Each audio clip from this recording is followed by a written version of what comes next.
A Prefeitura da cidade do Rio de Janeiro, a Secretaria Municipal de Cultura apresentam o projeto Cultura Sem Fronteiras, que traz dois convidados muito especiais que vão falar sobre a causa do refúgio no Brasil. Tenho o prazer de convidar o Aldrey Mandala, que ele é professor de francês da Abraço Cultural e é facilitador também de oficinas sobre o refúgio. E temos o representante do Núcleo de Educação e Cultura, o Alexandre Velho, que vai trazer mais informações para vocês ficarem experts no assunto do refúgio. Sejam bem-vindos. Obrigado, Ana. Obrigado ao convite também da Aloha Consultoria e Eventos para a gente estar aqui hoje falando com vocês. É uma alegria imensa para a gente. Muito obrigado também, porque hoje vamos trazer um assunto que tem importância muito grande para nós. Então é uma honra estar aqui. Bom, então hoje a gente vai trazer um trecho da nossa oficina Refúgio em Pauta. É uma oficina que a gente oferece para escolas e para empresas, onde o grande objetivo é sensibilizar a população para que ela possa entender como ela pode se engajar na causa. Um desses momentos da nossa oficina é um momento em que a gente faz uma diferenciação entre os termos refugiados, migrantes, deslocados, asilados, expatriados. Você sabe quais são essas diferenças? Mas antes de entendermos esses termos, é importante fazer a diferença entre migrações espontâneas e migrações forçadas. Vamos falar sobre essas duas categorias para depois entendermos melhor os termos importantes como refugiado e exilado. Primeiramente, falamos de migrações forçadas.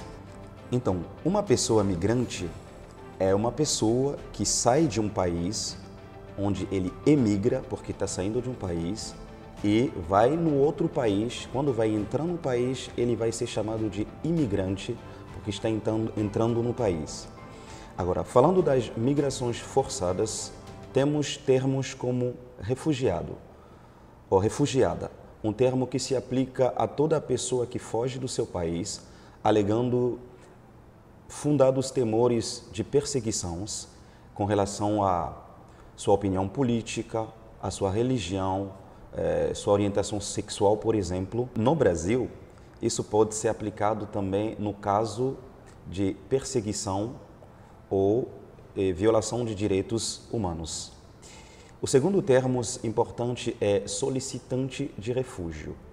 Um sinônimo que se usa mais geralmente é o requerente de asilo. É a situação daquela pessoa que ainda não recebeu a decisão final do seu requerimento ou do pedido do refúgio. Quando a situação ainda está em trâmite, a pessoa vai ser chamada de requerente de asilo ou solicitante de refúgio. Temos o terceiro termo, que é um asilado. Há uma diferença entre o asilado e um refugiado. Esse termo ganhou mais força no Brasil ou na América Latina nos anos 60 e nos anos 70, quando vários políticos fugiam dos países deles e procuravam asilo em países vizinhos. E ali a diferença realmente é que o asilo é uma ferramenta política, não precisa de um embasamento na lei. O presidente pode decidir dar asilo a quem ele decidir acordar.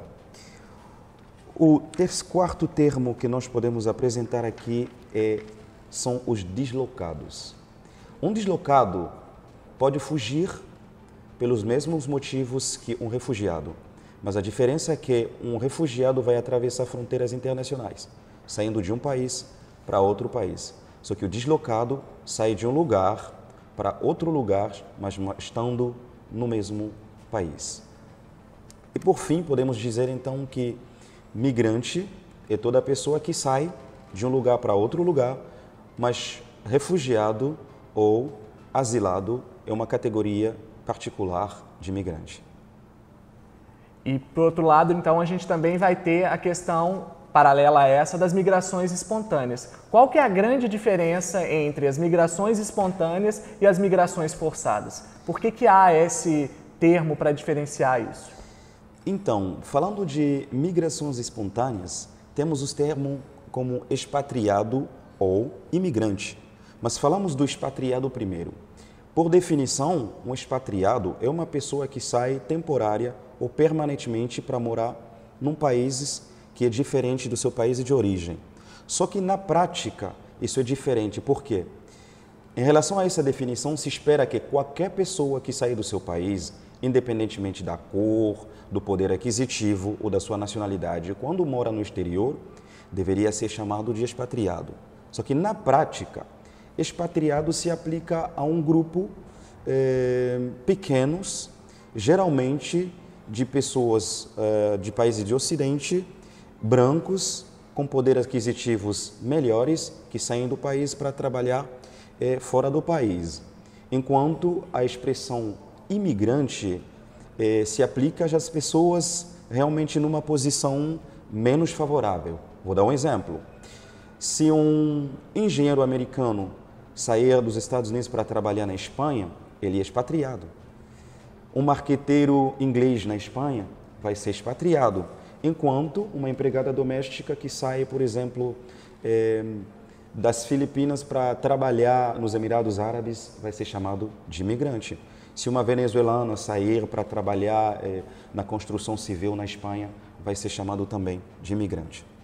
Então, a localização, o status social, a nacionalidade faz uma grande diferenciação para o termos como as pessoas vão ser chamadas nesses fluxos migratórios. Isso é muito interessante de ser pensado. Um outro momento que a gente tem nessas oficinas sobre refúgio é o momento em que a gente busca informar a população, seja das escolas ou das empresas, a respeito de como é o funcionamento da chegada do refugiado no Brasil. Então, quais são os órgãos que trabalham com a questão do refúgio, quais são os direitos e quais são os deveres da pessoa em situação de refúgio no Brasil.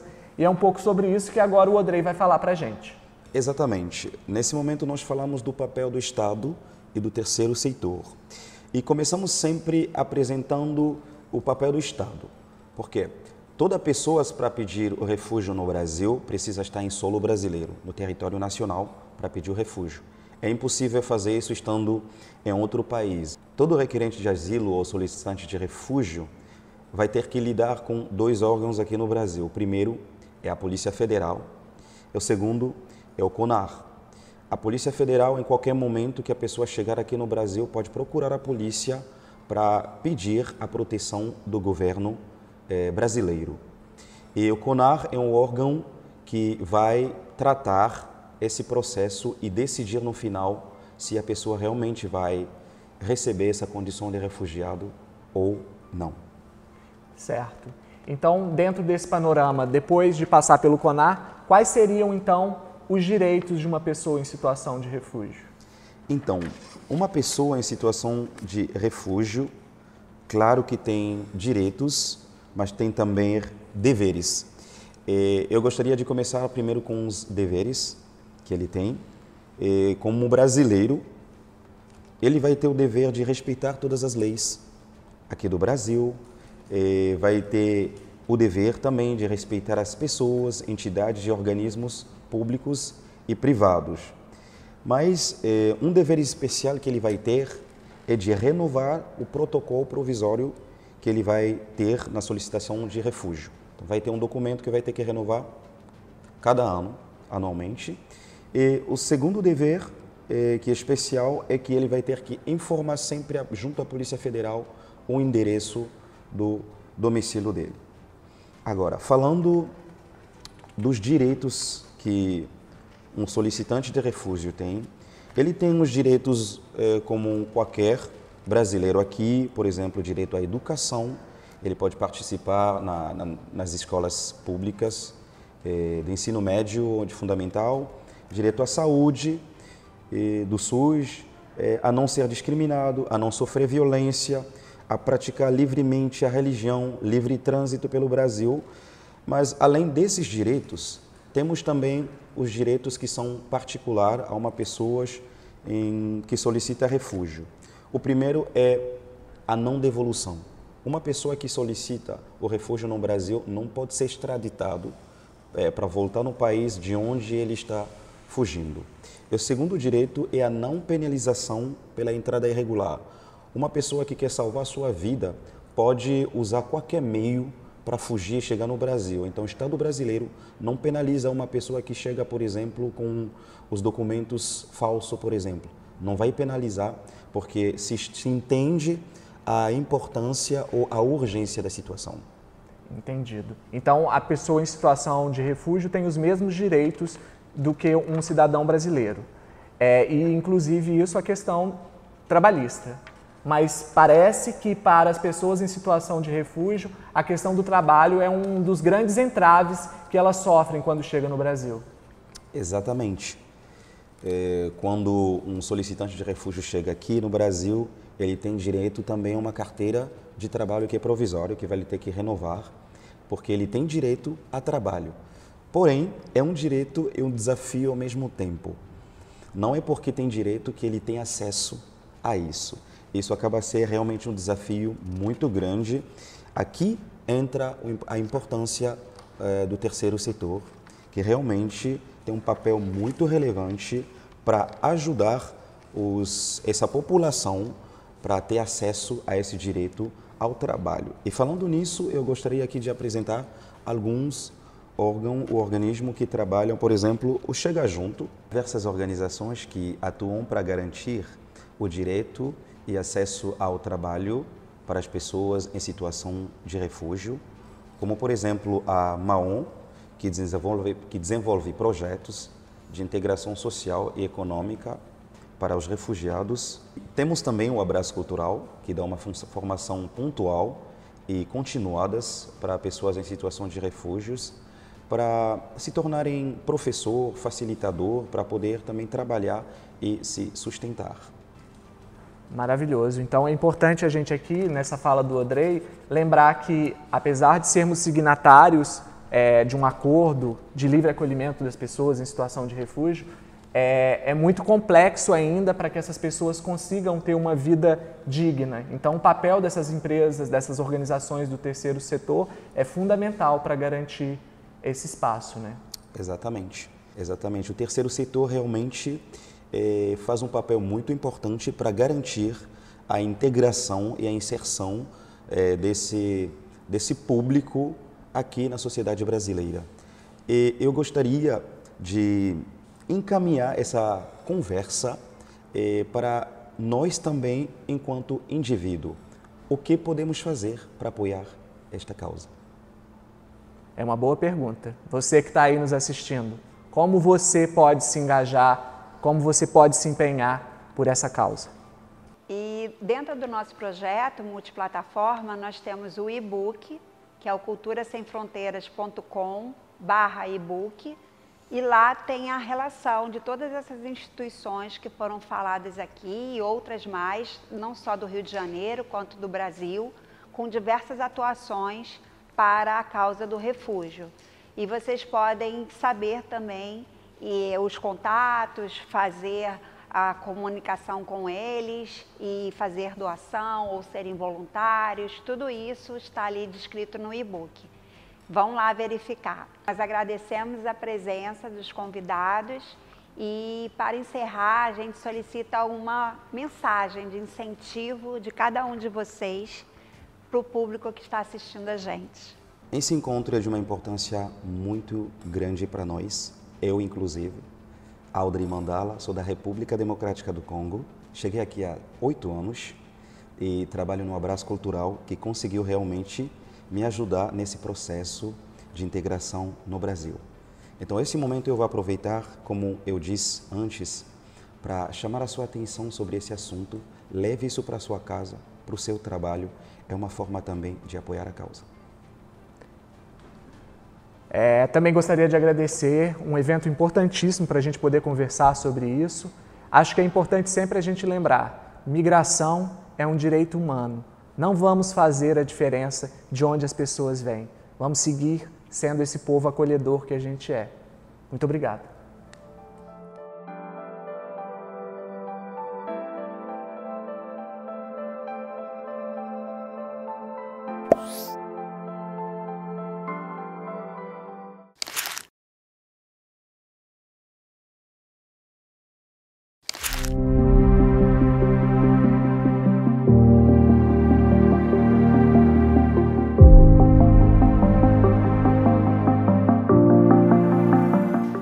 meu nome é Giancarlo, eu sou peruano, venho de Cusco, no Peru. Hoje eu vou ensinar a vocês como fazer um ceviche clássico, bem tradicional. Primeiro ingrediente seria um peixe fresco, que nesse caso é o linguado. O linguado foi pego ontem. Eu prefiro utilizar o peixe de mar porque nutricionalmente aporta mais nutrientes no prato, nesse caso no ceviche, né? Os outros ingredientes seriam uma cebola picada, pimenta dedo de moça, batata doce, que eu gosto de dar uma... Bom, essa aqui está cozida e logo está tostadinha, torradinha, para dar uma adocicada extra no prato. Coentro, que não é necessária, né, caso alguém não goste. O milho peruano, que já está frito aqui. O limão, para ter uma acidez e cozinhar o peixe. No Peru, geralmente usamos esse tipo de limão, que seria o limão Tahiti. Não utilizamos o limão siciliano. Pode-se usar, mas o sabor do ceviche clássico muda. Então, nós utilizamos mais esse tipo de limão. E para acompanhar também temos os tipos de batata doce, que nesse caso são fritos, né? E também temos a leite de tigre. Nesse caso já está batida. Aqui eu tenho pimenta, um pouco de cebola, caldo de peixe e um pedaço do peixe fresco, né, que ajuda na hora da preparação ele ter um sabor mais clássico, né, do ceviche, né? Então, vamos começar. No final do vídeo, na descrição, vamos indicar a vocês as quantidades e a receita escrita.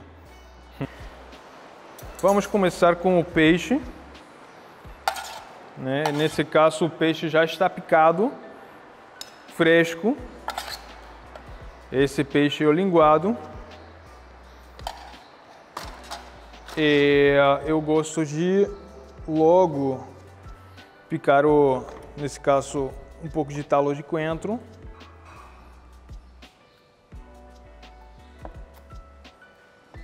As folhas eu gosto de deixar mais para decoração.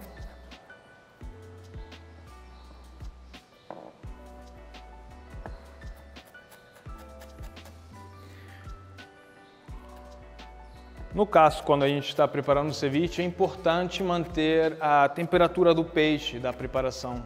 E o que a gente pode fazer? Nesse caso, estamos no Rio de Janeiro, que é uma cidade muito quente, no verão. A gente adiciona uns cubos de gelo, né, para manter a temperatura do nosso peixe. A continuação, temos a leite de tigre. Por que a gente chama de leite de tigre? Esse seria o segredo do sabor de um ceviche clássico peruano. No Peru, quando você vai no mercado, num mercado típico, você acha uma tigela grande já com o ceviche pronto. E aquele caldo que vai soltando a preparação, seja do sal, seja da leite de tigre que já adiciona, seja dos temperos, e você recebe um shot, um shot dessa leite de tigre que já está soltando a preparação de bem-vindas. Então você chega no restaurante, eles te dão um shot de leite de tigre. E nós chamamos de leite de tigre por quê? Porque ele é uma preparação saborosa, ácida, não tão ácida, mas na hora de experimentar você sente a acidez, o tempero e a pimenta. Então, quando você experimenta, você sente aquela explosão de sabor na boca e diz, nossa, esse aqui é o leite de um tigre, né? E essa é a explicação. Então, vamos continuar com a leite de tigre aqui. Eu gosto de colocar bastante. A maioria dos peruanos gostam com muito leite de tigre.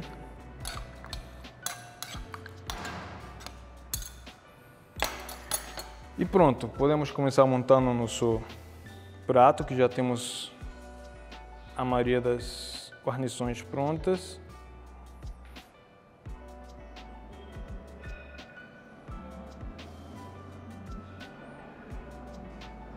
No Peru, a gente utiliza um tipo de batata doce que é de uma cor alaranjada.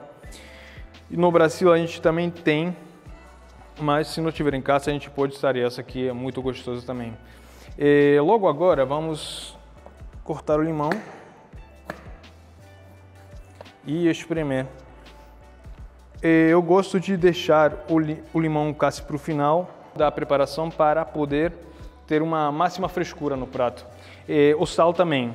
Quando a gente adiciona o sal junto com o limão, ele vai começar a coalhar. Aqui está líquido, mas em breve, por conta do limão e do sal, vocês vão ver que ele começa a ficar um pouquinho mais branco. O peixe, por estar extremamente fresco, nesse caso linguado, já está pronto para ser consumido. Que nem um sashimi de um restaurante japonês. Logo agora, a gente pode adicionar a cebola para dar aquela crocância clássica no nosso prato, no nosso ceviche. Continuamos misturando. A cebola pode ser a gosto, né? A questão dos temperos, da ardência, nesse caso da pimenta, é a gosto de cada um. Eu gosto de espremer um pouquinho dessa pimenta no prato para dar um aroma maior à pimenta. E agora estamos prontos para começar a empratar nosso ceviche.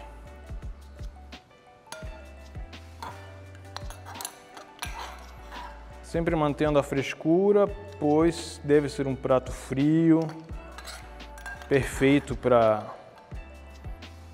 esse verão quente do Rio de Janeiro. O caldo, que já é o leite de tigre, né?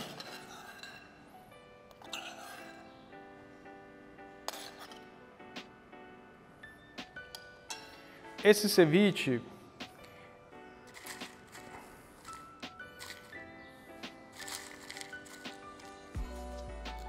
acompanha os chips. Geralmente no Peru você pode encontrar chips de banana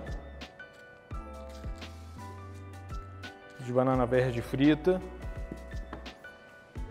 Aqui temos umas rodelinhas de pimenta dedo de moça só para enfeitar o prato. E agora, para finalizar, temos a nossa cancha, que vai acompanhar esse ceviche.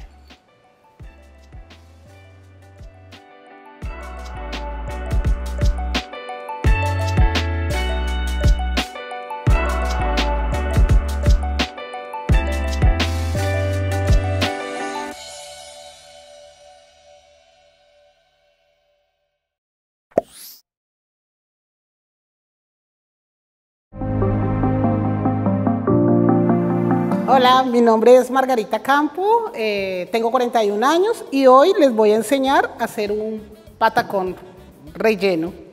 El patacón relleno, él viene con diferentes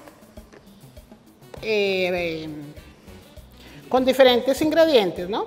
Más vamos a hacer uno de carne y otro de legumes. Entonces vamos a empezar con el de carne. Entonces, ¿cómo llegamos a tener el plátano totalmente plano?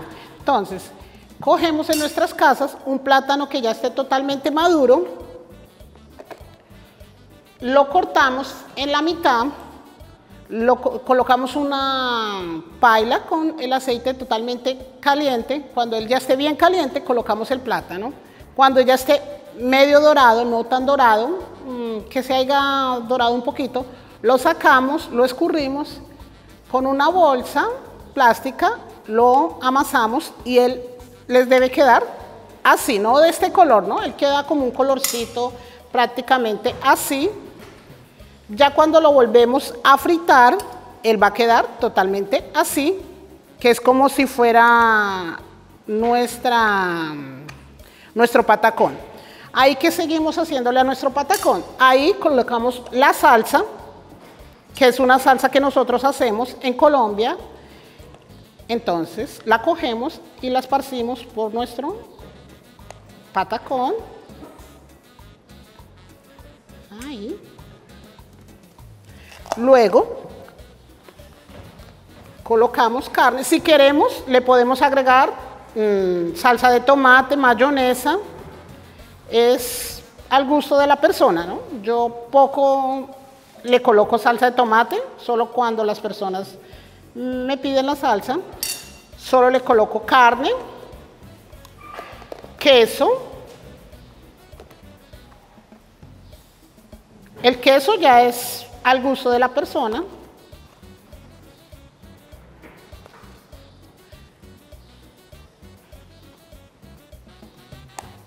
Le colocamos, esta es una salsa de piña que es de Colombia, es hecha con piña. Después les doy la receta. Ahí colocamos batata palio, la cantidad que quieran. Yo uso de batata palio, entonces yo coloco bastante batata palio.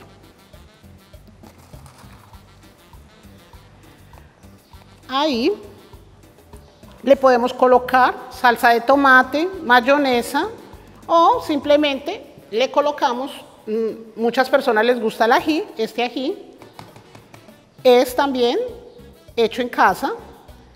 Ya le colocamos nuestro ají y nuestro patacón es un plato muy rápido.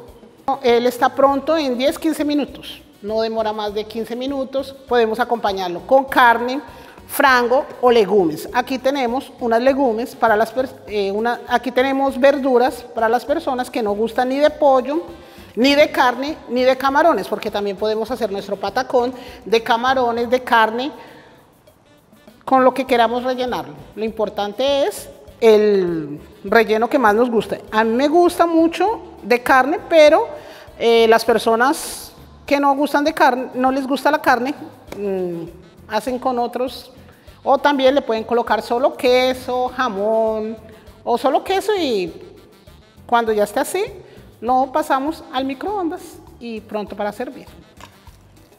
Bueno, espero que les haya gustado mi patacón y a continuación voy a pasar a dejarles la receta toda escrita con las medidas. Si no lo quieren preparar en la casa, también en mi WhatsApp me pueden hacer los pedidos, o nosotros estamos vendiendo en las ferias. Ahí llegan a las ferias, tienen comidas típicas de nuestros países y ahí encuentran el patacón. Las ferias son en diferentes lugares. Nosotros divulgamos por Instagram, por Facebook y por WhatsApp. Estamos atendiendo en la zona sur, Botafogo, Copacabana y Leblon. Entonces, y por pedidos también atendemos.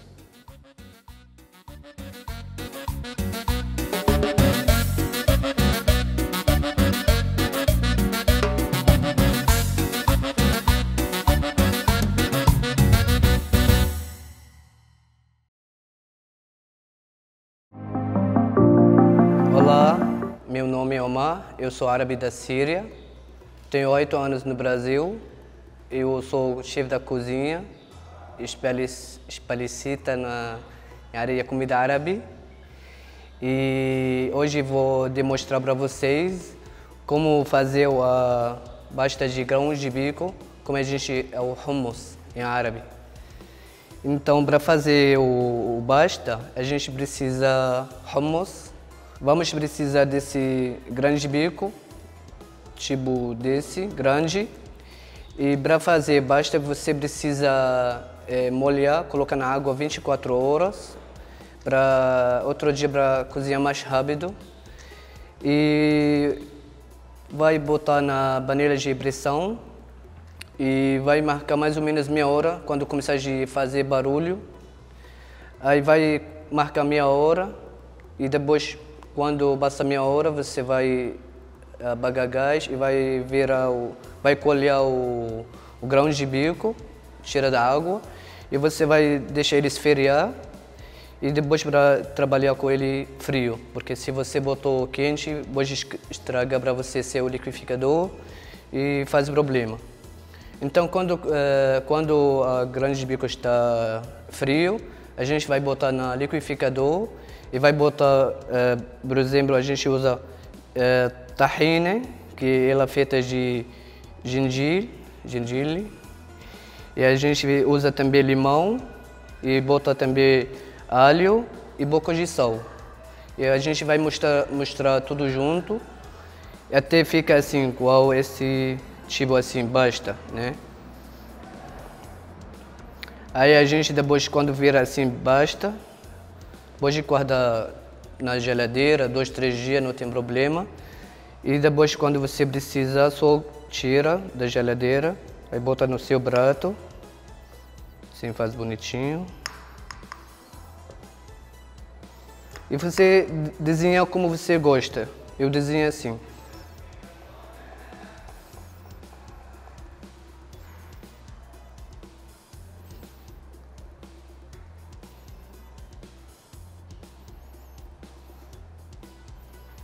E depois você vai colocar um pouco de azeite.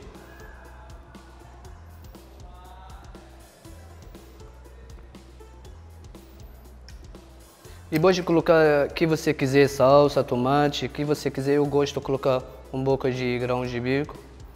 Assim fica mais bonito. Isso. Assim pode comer uma pasta de grão de bico com pão sírio. Pode fazer o seguinte. Pode pegar, colocar um pouco de azeite. É assim. الصحة بالعافية. بسم الله.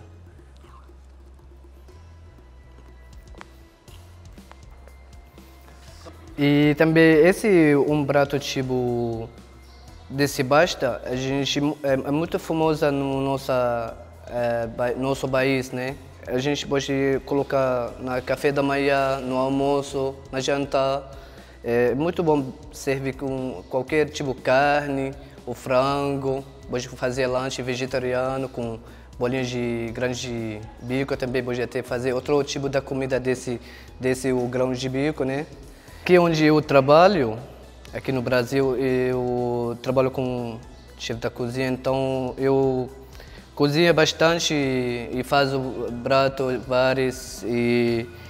Então, para mim, esse preferido é o pasta de grão de bico, uma comida muito gostosa.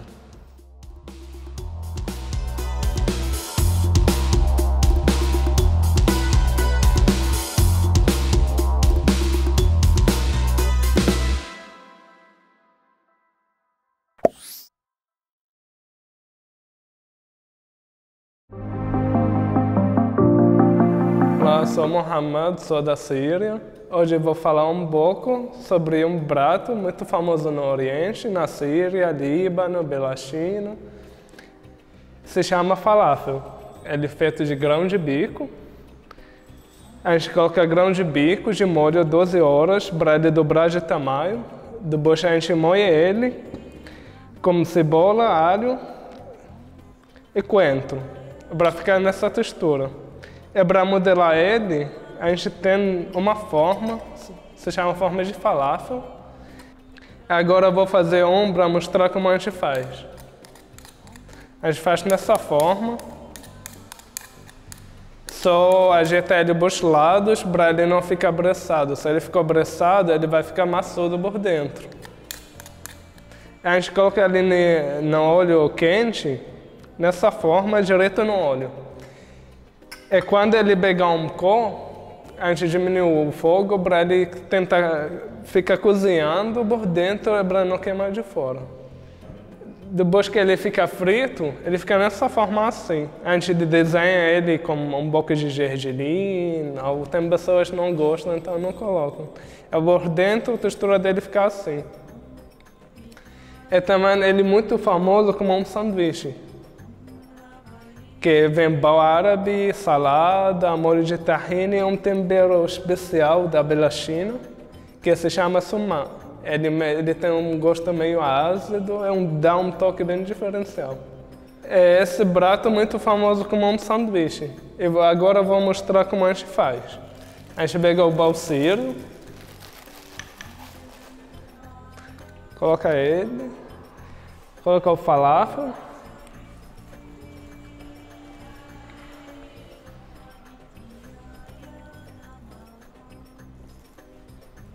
a salada depende de cada pessoa escolhe, mas mais conhecido, alface, tomate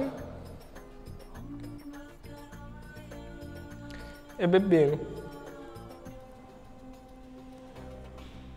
É umas folhas de hortelã para dar aquele frescor. E no final a gente coloca um molho de tahine, que é a base dele de tahine, que é um molho base dele de gergelim, e guti.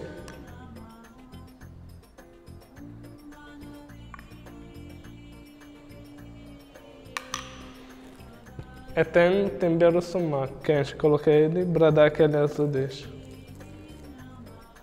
E para enrolar o sanduíche, a gente pega a ponta do pão e fica enrolando ele.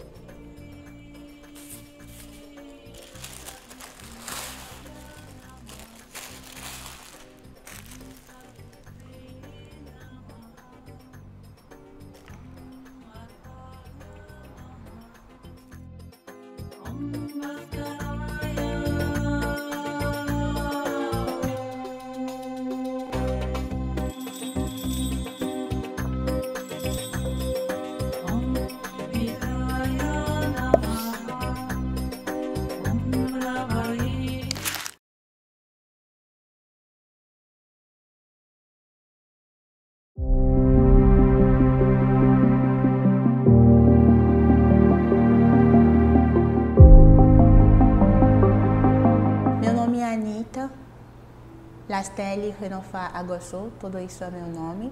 Todo mundo me chama Anne. Eu sou do Benin, eu tenho 28 anos e eu estou aqui no Brasil desde 2019, vai fazer 4 anos. Lá no meu país eu estudei até a faculdade, até a licenciatura em Comunicação e Marketing. Saindo da escola foi bem difícil achar um trabalho, porque é difícil já começar com um estágio, porque as empresas querem já alguém com experiência, então dificilmente achei um trabalho. Primeiramente eu comecei na área das ferramentas do meio educacional, escola. Depois eu consegui ser uma assistente numa empresa que fornece a área medical. Fazendo isso, chegou a vez de matar a saudade com a minha mãe, que mora no Brasil. Desde meus 14 anos, ela se separou, meus pais se separaram. Eu nunca mais soube aonde ela estava. Depois que eu fiquei sabendo que ela está no Brasil, nesse tempo do que ela está no Brasil, a gente não se comunicava muito. A comunicação chegou com ela depois de 2, 3 anos. A gente se falava com o celular, pela mensagem: oi filha, tudo bem? Ou às vezes com uma chamada. que podia demorar 30 minutos. Se demorava muito, é 1 hora. Se demorava 1 hora é porque eu consegui um pouquinho de grana para comprar crédito, para poder falar com ela. Eu cheguei aqui no Brasil, principalmente para matar saudade, para ajudar minha mãe na saúde, que ela tem artrose, pressão alta, e também tinha um problema com a vesícula, então estava com a cirurgia marcada e ela precisava de assistência. Então, ela me trouxe aqui e, lógico, eu vou procurar oportunidade. Estava difícil lá, né, para trabalhar, então, lógico que eu vou procurar oportunidade para trabalhar. Quando eu cheguei no Brasil, eu não falava nenhum português, eu não sabia falar nem bom dia. Eu lembro que no aeroporto é o inglês que me ajudou a comunicar. Então, chegando no Brasil, eu estudei por 1 ano o português na UFRJ. E, ao mesmo tempo, depois de 6 meses de estudo do português, eu comecei uma aula técnica de hospedagem para conseguir trabalho, porque dando o seu currículo, mesmo traduzido, ninguém quer te empregar. Então, eu fui fazer o SENAC por 6 meses na área de hospedagem. Depois de ter minha atestação, meu certificado de camareira, que é esse curso que eu fiz, eu comecei a fazer uma maratona de hotéis para dar meus currículos. Eu fui nos hotéis na beira da praia da Barra da Tijuca, eu fui na Ipanema, Botafogo, eu fui nos vários hotéis, deixei meu currículo e ninguém me chamou. Não recebi nenhuma ligação. Nesse tempo, minha mãe estava já na cirurgia, eu estava assistindo ela, quando eu vi um anúncio de abraço cultural que procurava mulheres para fazer uma entrevista, sem pedir nenhum documento. Eu fui, só o CPF, claro. Eu fui na entrevista do abraço com muito receio, com muito medo também. Será que aqui também vou ser rejeitada? Será que vão me mandar embora? Ou vão me dizer, depois eu te ligo? Aí eu fui no abraço, fiz a entrevista, e fiz uma prova, na verdade, depois consegui. Passei no processo de capacitação para ser a professora de francês que eu sou agora desde 2020. Eu cheguei no Brasil, né, com minha mãe, claro, mas chegou uma situação que parou o mundo, que é a pandemia. Quando eu fui escolhida pelo abraço para ser professora de francês, na minha cabeça vai ter uma inserção, vai ter uma adaptação, porque no lugar de falar integração, eu prefiro falar adaptação, que eu tenho minha cultura, eu tenho tudo que eu sou, eu cheguei aqui adulta, já tenho um background, né? Então, aqui seria uma adaptação para mim, conhecer como que é a cultura brasileira. Mas chegou a pandemia, e todo mundo ficou em casa. Eu fiquei trabalhando de casa por quase 2 anos, se não 2 anos mesmo. E as aulas foram online, eu não saía muito, porque por medo de contratar, né, o vírus, então não saía muito, ficava em casa, fazia minhas aulas online.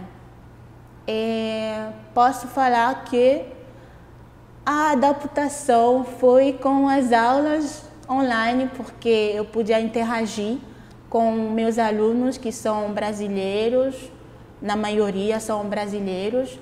Então, com as nossas aulas, que nós do Abraço gostamos de falar de troca, ensino, mas ao mesmo tempo é uma troca que o aluno compartilha, né, as experiências dele, eu também minhas experiências. Então, a adaptação foi com minhas aulas online, posso falar assim. Além das aulas do francês que eu faço, eu tenho outras coisas que eu gosto de fazer, como o crochê, mas também as tranças. Eu tô de trança. A trança é representativa para mim, para minha mãe, que é cabeleireira. Nos tempos disponíveis, né, para brincar, eu gosto de dizer que eu brinco com o crochê. Então eu faço crochê. Eu faço também as tranças com a minha mãe. Com as tranças, várias pessoas se identificam com isso, porque o Brasil é uma mistura de culturas, né? É um misto de tudo. Tem os afros que gostam muito, os pretos, os morenos, tudo que gostam muito. Tem também as pessoas brancas que gostam, mas a maioria é as pessoas afros, as pessoas pretas que gostam das tranças que nós fazemos para elas ou para eles, porque é unissexo, não é, trança é só pro menina, não, trança também menino pode fazer. Pro futuro, eu sonho criar uma família aqui no Brasil. Eu sonho criar referência para minha descendência, o que eu não tive. Eu sonho ter segurança, claro, com finanças, porque sem dinheiro não pode também. Eu sonho poder ficar e sentir que eu faço parte do Brasil. A minha terra faz parte de mim. Um dia eu sonho, claro, voltar para visitar, mostrar aos meus filhos de onde eu venho. E é isso.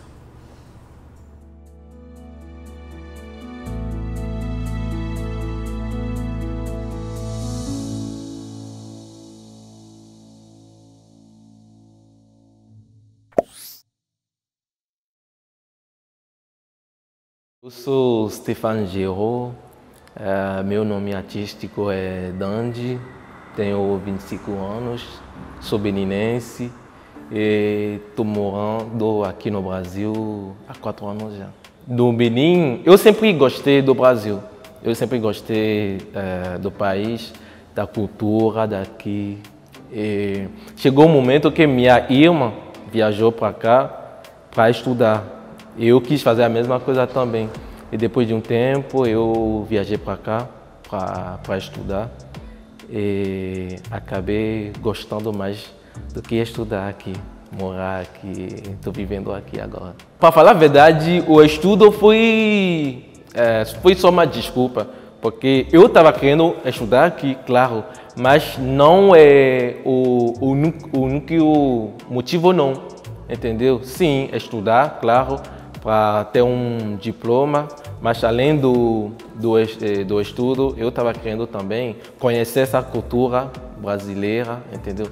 Conhecer essa cultura brasileira, porque eu gosto muito de países latinos e o Brasil em si tem muita coisa em comum também com o Benin. Isso tudo me influenciou também para eu vir para cá. Lá no Benin, eu estudava biomedicina, eu fiz biomedicina e no momento que eu estava querendo fazer o intercâmbio para chegar aqui no Brasil, eu escolhi um curso de microbiologia que tem a ver com essa mesma área, entendeu? Aí eu me mudei para cá, comecei. Primeiramente, quando você chega aqui, já que meu país lá a gente fala francês, a língua oficial é francês, a gente chega aqui sem poder falar nada de português, tá? Então, no primeiro ano a gente faz 6 meses de português. Eu fiz 6 meses de português, eu aprendi português lá na UF. E depois a gente passa um exame, a gente tem que conseguir passar esse exame para entrar na faculdade. Aí depois do exame eu passei o exame de português, eu comecei os cursos de microbiologia lá na UFJ. Só que eu não estava gostando muito mais dessa área de saúde, não. Eu não estava gostando mais porque eu trabalho mais de coisas de finanças, essas coisas. Aí eu acabei mudando o meu curso de microbiologia para gestão financeira. E foi assim que eu mudei meu curso. Eu acho que uma coisa que é muito bom com o povo brasileiro é que o brasileiro é muito amigável, entendeu? Quando percebe que você é estrangeiro, já quer puxar um assunto com você, conhecer mais sobre sua cultura, conhecer mais sobre você, entendeu?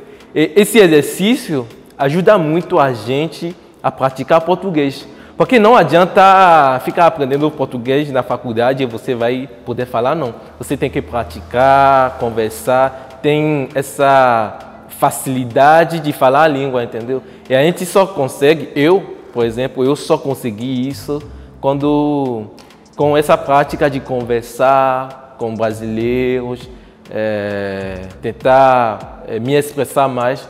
E foi assim que eu fui melhorando a língua portuguesa, sim.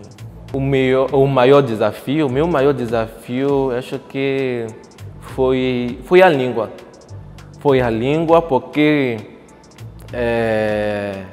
era um pouco chato você chegar no supermercado, você tem que ficar botando a frase no Google Tradução para a moça da caixa poder te entender, entendeu? Ou você quer saber uma informação, perguntar uma coisa para uma pessoa na rua, era chato ficar traduzindo coisa a cada vez. Você quer falar uma palavra, mas você não está achando a palavra, era meu maior desafio. Se não, sobre a gastronomia, foi muito fácil para mim, porque as comidas daqui são um pouco... tem uma semelhança com as comidas do Benin. Arroz, feijão, farofa, essas coisas. A gente come no Benin também, só de um jeito um pouco diferente, mas eu me adaptei muito fácil com a comida, essas coisas. E uma coisa que foi um desafio para mim também é a questão do preconceito também, porque lá no Benin só tem preto, né?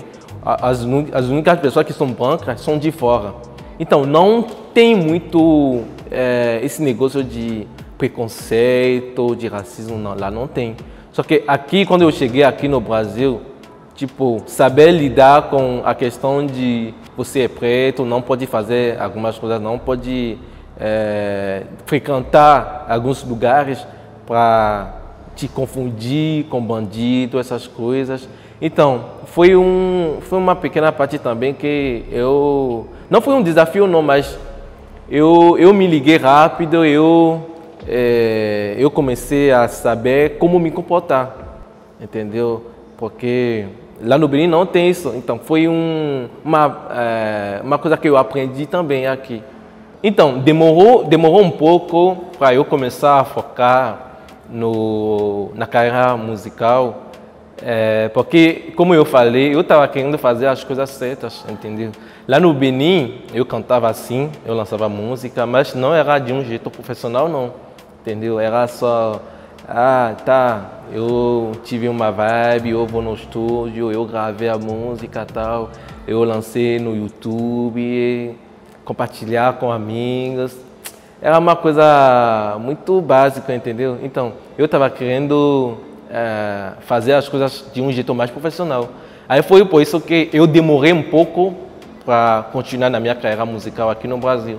Mas chegou um momento que eu quis começar, eu gravei uma música, aí eu comecei para trabalhar na parte de marketing, tem que aparecer mais no Instagram, tem que interagir com as pessoas, ter uma fanbase e uma boa estratégia de divulgação da música também. Porque o mais difícil quando você faz uma música não é fazer a música, não. É a partir da divulgação. Porque quando você tem uma boa divulgação da sua música, tem uma boa estratégia de marketing, a sua música pode explodir, entendeu? Então, é nisso que eu estou trabalhando mais agora, interagir mais com a pessoa, ter uma fanbase, essas coisas.